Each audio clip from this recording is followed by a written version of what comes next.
नमस्कार जोहार, मैं याचना जायसवाल। आप देख रहे हैं न्यूज़ झारखंड। समय हो चुका है झारखंड की खबरों को जानने का, उनसे अपडेट होने का। तो चलिए जानते हैं सुबह से लेकर शाम तक की झारखंड की तमाम बड़ी खबरों को। लेकिन उससे पहले यदि आप हमारे चैनल पर नए हैं तो हमारे चैनल को सब्सक्राइब करिए और बेल आइकन को प्रेस करिए। इससे आपको झारखंड की हर छोटी बड़ी खबरें सबसे पहले मिले। तो चलिए जानते हैं झारखंड की बड़ी खबरों को। झारखंड में बदला मौसम का मिजाज, रांची सहित कई जिलों में बरसे बादल, आकाशीय बिजली गिरने का अलर्ट।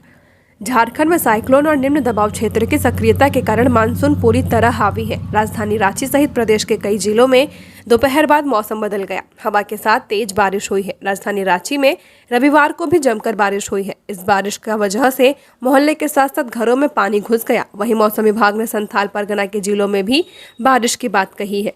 रांची स्थित मौसम विज्ञान केंद्र ने बताया कि आज देर शाम तक झारखंड के उत्तर पूर्वी जिलों में कहीं कहीं भारी बारिश हो सकती है। इसको लेकर येलो अलर्ट जारी किया गया है। भारी बारिश के साथ साथ वज्रपात की भी आशंका है। वहीं आज दोपहर में कई जिलों में झमाझम बारिश भी हुई है। जिन जिलों में अलर्ट जारी किया गया उनमें देवघर, धनबाद, पाकुड़, दुमका, गिरिडीह, गोड्डा, जामताड़ा और साहिबगंज शामिल हैं। लोगों को सावधानी बरतने की सलाह दी गई है। मौसम विभाग ने बताया कि 24 और 25 जून को झारखंड के दक्षिण पश्चिमी हिस्सों में भी भारी बारिश हो सकती है। इन दिनों भी वज्रपात की आशंका के साथ येलो अलर्ट जारी किया गया है। 26 जून को भी गरज तड़क के साथ बारिश हो सकती है। झारखंड में बिजली चोरी के खिलाफ राज्यव्यापी छापेमारी अभियान कल, जेबीवीएनएल ने मांगा पुलिस बल। झारखंड में बिजली चोरी पर लगाम लगाने के लिए झारखंड बिजली वितरण निगम लिमिटेड मंगलवार 24 जून को पूरे राज्य में विशेष छापेमारी अभियान चलाने जा रहा है। यह अभियान सुबह 6 बजे से लेकर शाम 6 बजे तक चलेगा। इस दौरान निगम की टीमें विभिन्न जिलों में बिजली चोरी के मामलों की जांच करेगी और दोषियों पर कानूनी कार्रवाई करेगी। इस अभियान को सफल और सुरक्षित बनाने के लिए जेबीवीएनएल ने सभी आवश्यक तैयारियां पूरी कर ली है। निगम के प्रबंध निर्देशक अविनाश कुमार ने पुलिस मुख्यालय को पत्र लिखकर सुरक्षा बल की मांग की है। उन्होंने पत्र में यह भी उल्लेख किया कि बिजली चोरी के कारण निगम को भारी राजस्व का नुकसान उठाना पड़ रहा है। एमडी ने जानकारी दी कि पूर्व में कई बार छापेमारी के दौरान जांच टीमों पर हमले हो चुके हैं। हाल ही में 21 मई को हजारीबाग के चौपारण थाना क्षेत्र में और 13 जून को रांची के डोरंडा थाना क्षेत्र में छापेमारी टीमों पर हमले किए गए थे। ऐसी घटनाओं की पुनरावृत्ति की आशंका को देखते हुए सभी जिलों में सुरक्षा व्यवस्था चाक चौबंद रखने का अनुरोध किया गया है। जंगली मशरूम खाने से 6 लोग बीमार, पश्चिमी सिंहभूम के कुइड़ा गांव की घटना, एक की हालत नाजुक, सभी सोनुआ अस्पताल में भर्ती। पश्चिमी सिंहभूम गोइलकेरा प्रखंड के कुइड़ा गांव में एक ही परिवार के 6 लोग जंगली मशरूम खाने के बाद गंभीर रूप से बीमार हो गए। जब परिवार की बुजुर्ग महिला मेचो नाग जंगल से मशरूम चुनकर लाई थी, इन मशरूम को पकाकर पूरे परिवार ने खाया, जिससे कुछ घंटों बाद सभी की तबीयत बिगड़ने लगी। परिवार के सदस्यों को तेज उल्टी और दस्त की शिकायत हुई। धीरे धीरे उनकी हालत बिगड़ती गई, जिसके बाद ग्रामीणों की मदद से सभी को सोनुआ अस्पताल में भर्ती कराया गया। बीमार लोगों की पहचान अंशो नाग 19 वर्षीय, रोमी नाग 17 वर्षीय, मनीषा नाग 22 वर्षीय, शुरू नाग 18 वर्षीय, मेचो नाग 62 वर्षीय और बुधनी नाग 45 वर्षीय के रूप में की गई है। इनमें से अधिकांश युवा हैं, जबकि 2 महिलाएं अधेड़ उम्र की हैं। चिकित्सकों ने आशंका जताई है कि परिवार ने जिस जंगली मशरूम का सेवन किया वह जहरीला हो सकता है। झारखंड के ग्रामीण इलाकों में बरसात के मौसम में अक्सर जंगली मशरूम खाए जाते हैं, लेकिन कई बार यह पहचानना मुश्किल हो जाता है कि कौन सा मशरूम खाने योग्य है और कौन सा जहरीला। चैन की नींद सो रहे थे पति पत्नी, अचानक गिरा घर का छत, दबकर दंपत्ति की मौत। हजारीबाग के बरही में रसोइया धमना गांव में कल रविवार की देर रात एक दर्दनाक हादसे में पति पत्नी की मौत हो गई है। कल रात हदीस अंसारी और उनकी पत्नी जुमेरा खातून घर पर सो रहे थे, तभी अचानक घर की छत गिर गई। इस हादसे में मौके पर ही दंपत्ति की मौत हो गई है। घटना देर रात करीब 12 बजे की है। घटना की जानकारी मिलते ही आज सोमवार की सुबह बरही अनुमंडल अधिकारी जोहन तुड्डो और बरही अंचलाधिकारी घटनास्थल पर पहुंचे और घटना का जायजा लिया। जुमेरा खातून पंचायत के वार्ड नंबर 9 की वार्ड सदस्य थी। दोनों मृतकों के शव को पोस्टमार्टम के लिए बरही अनुमंडल अस्पताल भेजा गया है। देवघर में जोरों पर श्रावणी मेले की तैयारी, कांवरिया पथ पर बिछेगा गंगा का बालू। देवघर में श्रावणी मेला की तैयारियों को अब अंतिम रूप दिया जा रहा है। 11 जुलाई से शुरू होने वाले मेले की तैयारी में तेजी आ चुकी है। 5 जुलाई तक सारी तैयारियों को पूरा करने का लक्ष्य रखा गया है। इसी अनुसार कांवरिया पथ, कांवरिया रूट लाइव और मेला क्षेत्र में श्रद्धालुओं की सुविधा के लिए पंडाल बनाने से लेकर सड़क व नाला की मरम्मत का काम किया जा रहा है। कांवरिया पथ पर गंगा का बालू स्टॉक किया जा रहा है। बताया गया कि 1 जुलाई के बाद गंगा का बालू कांवरिया पथ पर बिछाने का काम शुरू किया जाएगा। इस बीच कांवरिया पथ पर कई जगह गड्ढे को भरने और लेबलिंग का काम किया जा रहा है। कांवरिया पथ में खिजुरिया गेट से BN झा रोड तक पंडाल बनाए जा रहे हैं। साथ ही कांवरिया रूट लाइन में पंडित शिवराम झा चौक से लेकर तिवारी चौक, BED कॉलेज में पंडाल व नंदन पहाड़ रोड में पंडाल बनाने का काम चल रहा है। नंदन पहाड़ रोड में नाला निर्माण व पेवर ब्लॉक लगाए जा रहे हैं। पथ निर्माण विभाग से शहर के कई सड़कों का कालीकरण भी किया जा रहा है।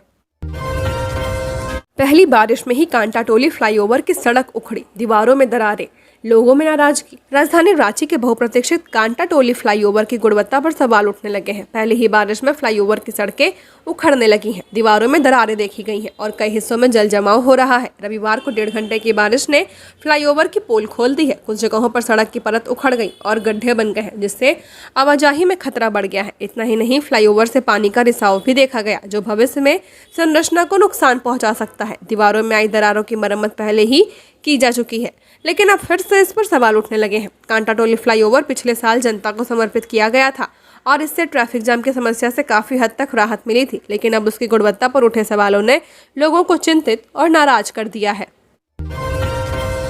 राज्यपाल ने नेतरहाट आवासीय विद्यालय, प्राथमिक स्वास्थ्य केंद्र एवं नाशपाती बागान का भ्रमण किया। राज्यपाल संतोष कुमार गंगवार ने आज नेतरहाट प्रवास के दौरान नेतरहाट आवासीय विद्यालय का भ्रमण किया तथा वहां की विभिन्न शैक्षणिक गतिविधियों का अवलोकन किया। उन्होंने विद्यालय परिसर में पुस्तकालय, प्रयोगशालाओं सहित विभिन्न शैक्षणिक विभागों का निरीक्षण किया और विद्यार्थियों को उपलब्ध संसाधनों की जानकारी ली। राज्यपाल को विद्यालय के प्राचार्य द्वारा विद्यालय की शैक्षणिक उपलब्धियां, अनुशासन, शिक्षण पद्धति तथा विद्यार्थियों के समग्र विकास हेतु किए जा रहे नवाचारों से अवगत कराया गया। झारखंड में बारिश ने सब्जी उत्पादन पर डाला असर, टमाटर, धनिया की कीमतों में भारी उछाल। झारखंड में पिछले कुछ दिनों से लगातार हो रही बारिश का सीधा असर सब्जियों की खेती पर देखने को मिल रहा है। रांची समेत आसपास के क्षेत्रों में खेतों में जल जमाव की स्थिति बन गई है, जिससे खुले में उगाई जा रही सब्जियों की फसलें नष्ट हो गई हैं।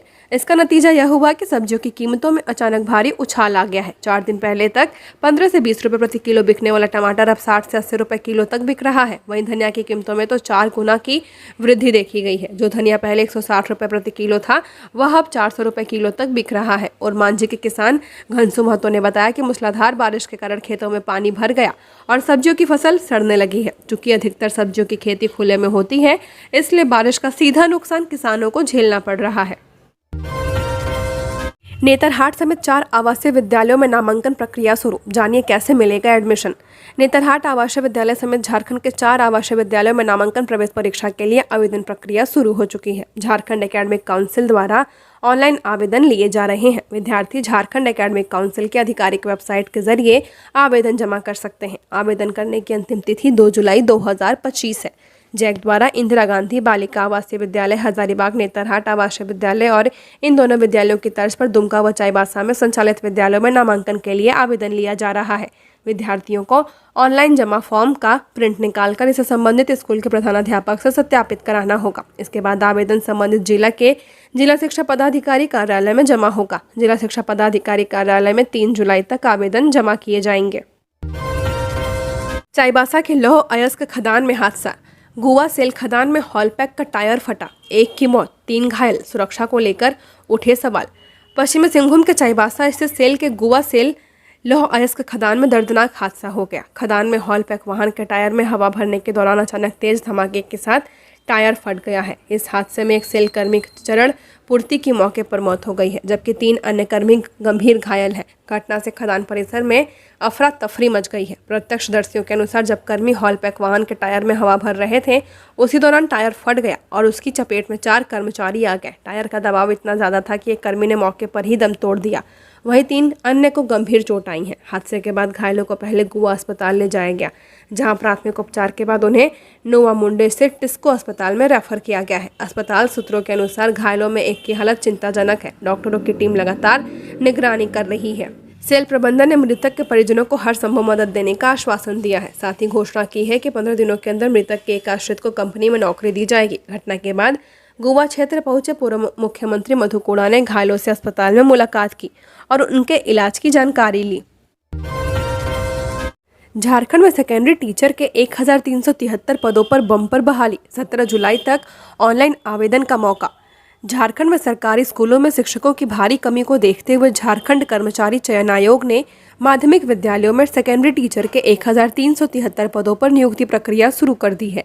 आयोग ने इस संबंध में आधिकारिक अधिसूचना जारी कर दी है और आवेदन प्रक्रिया 22 जून 2025 से शुरू हो चुकी है। इच्छुक उम्मीदवार आयोग की वेबसाइट पर जाकर 17 जुलाई 2025 तक ऑनलाइन आवेदन कर सकते हैं। कुल 1373 पदों पर बहाली की जा रही है, जो झारखंड के विभिन्न जिलों के सरकारी माध्यमिक विद्यालयों में रिक्त है। यह नियुक्ति राज्य के शैक्षणिक ढांचे को मजबूत करने की दिशा में एक बड़ा कदम माना जा रहा है। आयोग की ओर से विषयवार और श्रेणीवार पदों का पूरा विवरण आधिकारिक अधिसूचना में दिया गया है। झारखंड में प्राइवेट अस्पतालों की मनमानी पर लगेगी रोक। स्वास्थ्य मंत्री इरफान अंसारी ने लिया बड़ा फैसला। झारखंड में अब प्राइवेट अस्पतालों की मनमानी नहीं चलेगी। इसे लेकर स्वास्थ्य मंत्री डॉक्टर इरफान अंसारी ने एक बड़ा फैसला लिया है। मंत्री इरफान ने अपने सोशल मीडिया हैंडल पर एक वीडियो शेयर करते हुए लिखा, मौत के बाद इंसानियत जिंदा रहनी चाहिए। उन्होंने कहा कि हमने एक ऐसा मानवीय फैसला लिया है जिसकी गूंज न सिर्फ राज्य में बल्कि पूरे देश में सुनी जा रही है। अब किसी भी मरीज की मृत्यु के बाद अस्पताल शव को रोक कर नहीं रखेगा। इससे गरीब और मध्यम वर्गीय परिवारों को बड़ी राहत मिली है। स्वास्थ्य मंत्री ने बताया कि कई बार देखा गया कि आर्थिक तंगी के कारण गरीब परिवार अपने ही प्रियजन का अंतिम संस्कार समय पर नहीं कर पाते हैं, लेकिन अब इस संवेदनशील फैसले से हर वर्ग को इंसाफ मिला है। लोग कह रहे हैं, मुसीबत के समय अगर कोई सहारा बनता है तो वही सच्ची श्रद्धांजलि और इंसानियत है।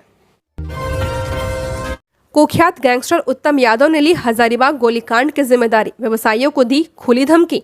हजारीबाग शहर के बाड़म बाजार चौक स्थित श्री ज्वेलर्स दुकान पर कल रविवार को ही गोलीबारी की जिम्मेदारी कुख्यात गैंगस्टर उत्तम यादव ने ली है। उत्तम यादव ने हाथों में हथियार लेकर खुलेआम धमकी देते हुए एक वीडियो जारी किया है, जिसमें उसने हजारीबाग गोलीकांड की जिम्मेदारी ली है। जानकारी के अनुसार गिरोह ने 15 दिन पहले ही लेवी को लेकर धमकी दी थी। उत्तम यादव द्वारा जारी वीडियो में गैंगस्टर हाथ में हथियार लिए खुलेआम व्यवसायियों को धमकी दे रहा है। गैंगस्टर वीडियो में हजारीबाग और चतरा के सभी व्यवसायियों को उसके साथ मैनेज करके चलने की बात कहता हुआ दिख रहा है। इसके अलावा उत्तम यादव ने खुलेआम धमकी देते हुए कहा कि अगर किसी व्यवसायी ने कॉल इग्नोर किया तो वे गोली खाने के लिए तैयार रहें। गैंगस्टर उत्तम यादव का यह वीडियो सोशल मीडिया पर काफी तेजी से वायरल हो रहा है।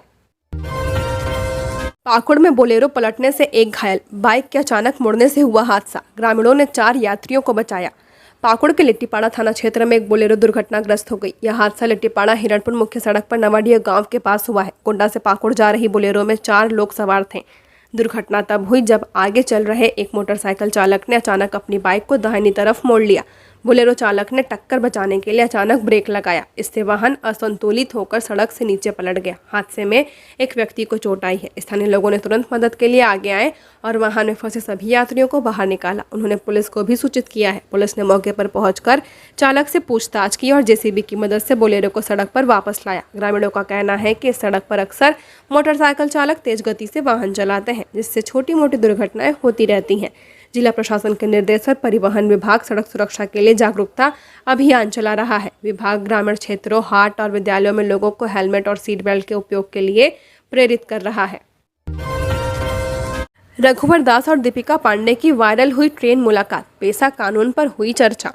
रविवार की रात ट्रेन में साहिबगंज से रांची यात्रा के दौरान झारखंड के पूर्व मुख्यमंत्री रघुवर दास ने झारखंड के ग्रामीण विकास पंचायती राज मंत्री दीपिका पांडे सिंह से मुलाकात की है। उन्होंने इस बात की जानकारी सोशल मीडिया पर साझा की। साथ ही इस मुलाकात की तस्वीर भी सोशल मीडिया पर वायरल है। दीपिका पांडे ने सोशल मीडिया पर लिखा कि ट्रेन यात्रा के दौरान पेशा कानून को लागू करने को लेकर रघुवर दास से विशेष बातचीत हुई। इसके जनहितकारी उद्देश्य और विशेष रूप से जनजातीय क्षेत्रों में इसके अधिकारों और संभावित प्रभावों को लेकर आत्मीय चर्चा की गई।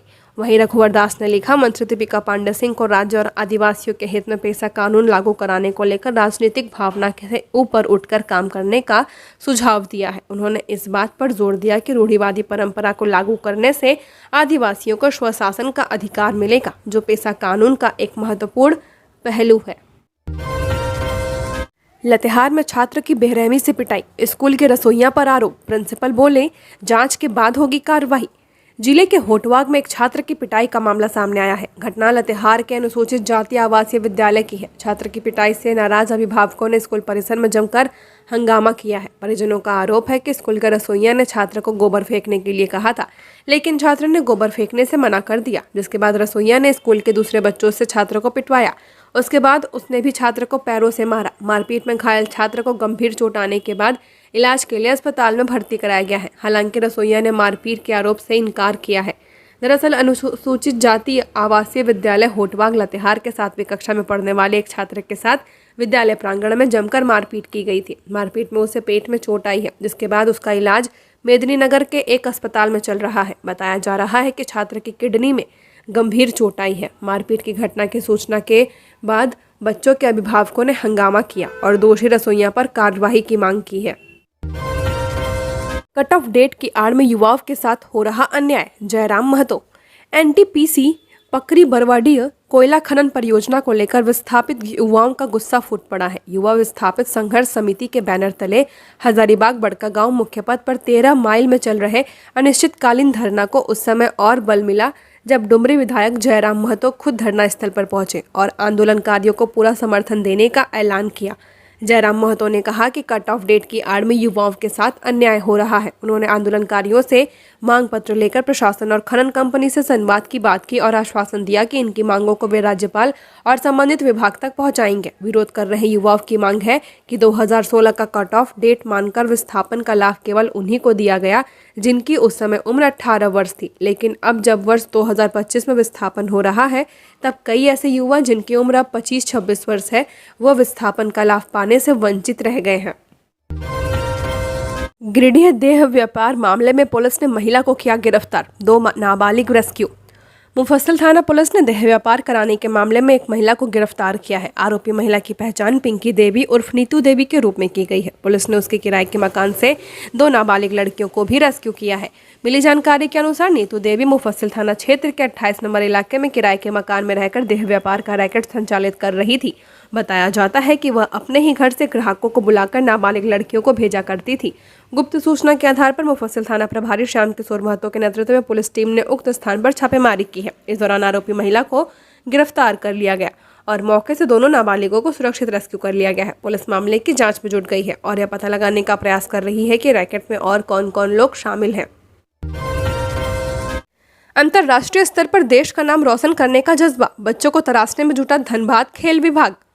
23 जून यानी आज विश्व ओलंपिक दिवस है। खेल प्रेमियों के लिए यह दिन विशेष होता है। युवा एथलीट के लिए यह दिन खास मायने रखता है। कोयलांचल की बात करें तो धनबाद खेल विभाग बच्चों को राष्ट्रीय व अंतर्राष्ट्रीय स्तर पर उनकी प्रतिभा का लोहा मनवाने के लिए कोशिश में जुटी हुई है। जी हां, धनबाद के 8 लेन सड़क के मेमको मोड़ स्थित Birsa Munda mega sports complex में बच्चों के अंदर छिपी प्रतिभा को तराशने की मेहनत की जा रही है, जहां archery, boxing, kabaddi, football, karate और स्केटिंग का प्रशिक्षण बच्चों को दिया जा रहा है। वहीं कला भवन में बैडमिंटन के लिए प्रशिक्षित किया जा रहा है। खेल पदाधिकारी उमेश लोहरा खुद कोच और बच्चों की निगरानी करते हैं। हजारीबाग में अहले सुबह चोरों ने घर को बनाया निशाना, 41,000 नकद और जेवर ले उड़े। डर से घर की महिलाओं ने खुद को कमरे में किया बंद। हजारीबाग के उकनी तालाब गली नंबर 1 में चोरी की घटना सामने आई। घटना सुबह 4:30 बजे की है। जानकारी के मुताबिक चोरों ने महज 5 मिनट में गोदरेज का दरवाजा तोड़ा।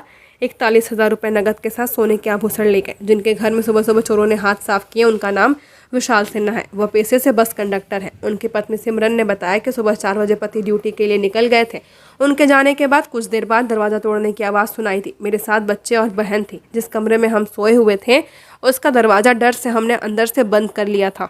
सिमरन ने बताया कि हमने खुद को कमरे में बंद किया और पति, देवर और जेठ को कॉल किया। जब तक आस पड़ोस के लोग और रिश्तेदार मौके पर पहुंचे, चोर जा चुके थे। इस घटना ने शहर की सुरक्षा व्यवस्था पर सवाल खड़े कर दिए हैं। अपार्टमेंट में लगे 3 सीसीटीवी कैमरे बंद थे।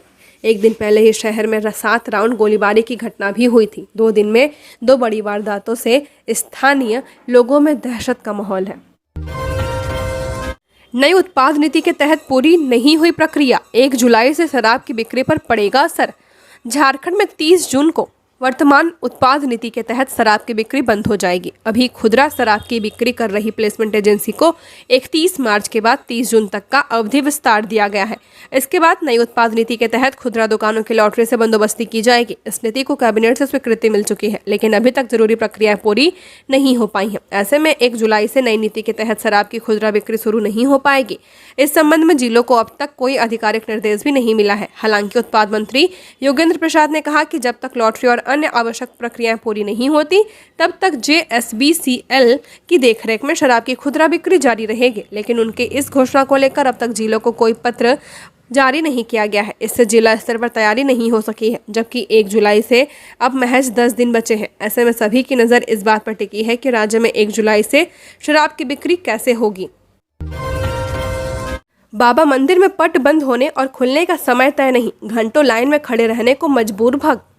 देवघर में जिला प्रशासन से लेकर मंदिर प्रशासन तक 11 जुलाई से शुरू होने वाले श्रावणी मेले की तैयारियों में जुटा हुआ है। इस दौरान मंदिर और मेला क्षेत्र में सावन में भक्तों की भीड़ को व्यवस्थित बनाए रखने के लिए कई काम किए जा रहे हैं।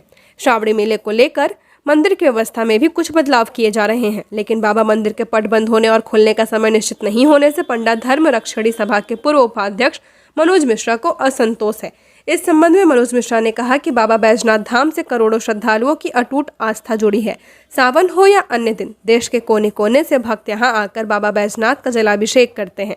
दुर्भाग्यवश इस पावन धाम में आज भी श्रद्धालुओं को मूलभूत सुविधाओं के लिए जूझना पड़ रहा है। मुख्य मंदिर में दर्शन का कोई निश्चित समय नहीं होने से श्रद्धालुओं को घंटों लाइन में खड़े होकर इंतजार करना पड़ता है। उन्होंने कहा कि मंदिर का पट कभी समय से पहले बंद हो जाता है तो कभी देर से खुलता है, जिससे बाहर खड़े श्रद्धालुओं में असमंजस और असंतोष की स्थिति बनी रहती है। खासकर दूर दराज से आए वृद्ध महिलाएं, बच्चे इस अव्यवस्था से ज्यादा प्रभावित होते हैं।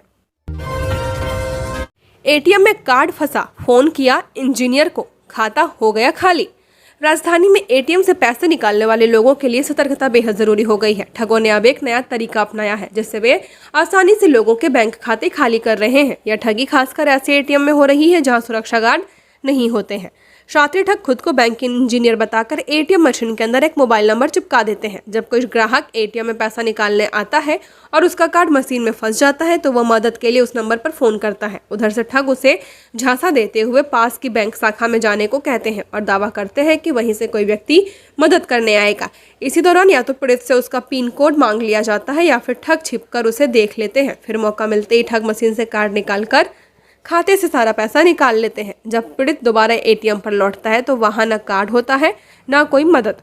सबसे चिंताजनक बात यह है कि इस प्रकार के कई मामले सामने आने के बावजूद पुलिस महज प्राथमिकी दर्ज कर मामले को ठंडे बस्ते में डाल दे रही है। पीड़ितों को सिर्फ आश्वासन देकर थाने से लौटा दिया जा रहा है। मंत्री दीपिका पांडे सिंह ने 26 विकास योजनाओं का किया शिलान्यास। 1,89,00,000 रुपए होगी योजनाओं की कुल राशि।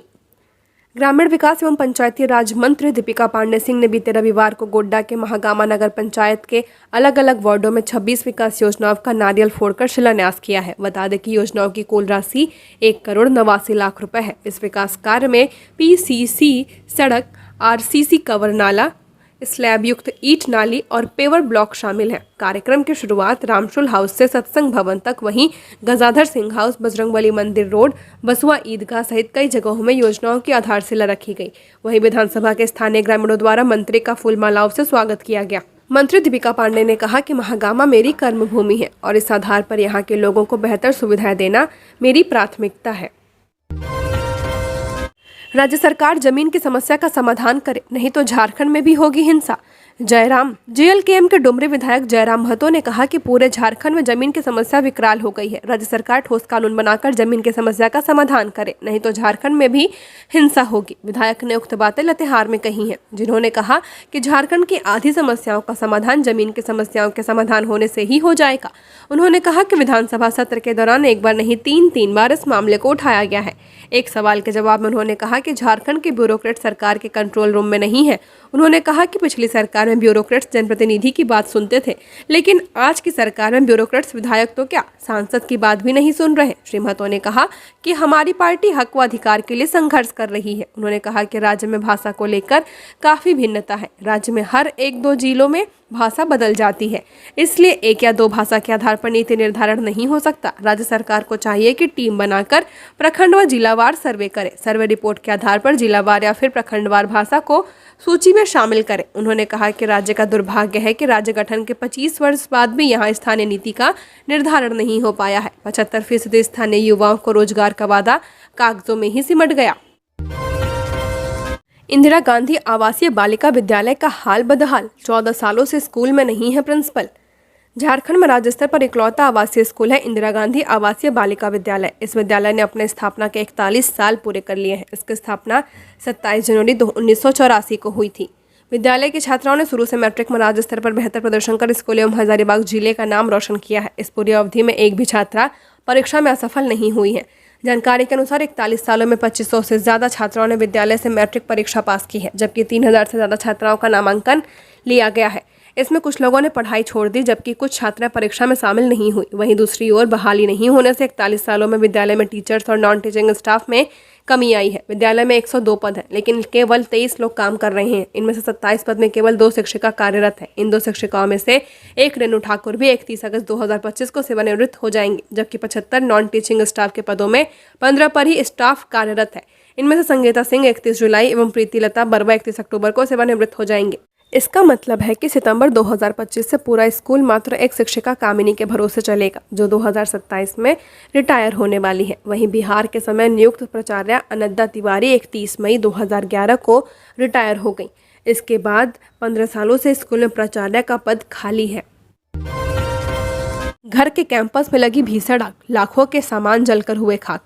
जमशेदपुर के बिरसा नगर थाना अंतर्गत बागुन हाथू रोड नंबर 2 स्थित आदिवासी हो समाज के समीप गोपीमुखी के घर के कैंपस और गैराज में बीती रविवार की रात अचानक भीषण आग लग गई। घटना देर रात 1:30 से 2 बजे के बीच की बताई जा रही है। आगजनी की इस घटना में घर के कैंपस और गैराज में रखे लाखों के सामान और गाड़ियां जलकर खाक हो गए, जिसमें करीब 4 से 5 लाख का नुकसान होने की संभावना जताई गई है। इस आगजनी में कैंपस में रखी 3 बाइक, 1 स्कूटी, 3 साइकिल सहित अन्य सामान जलकर राख हो गए।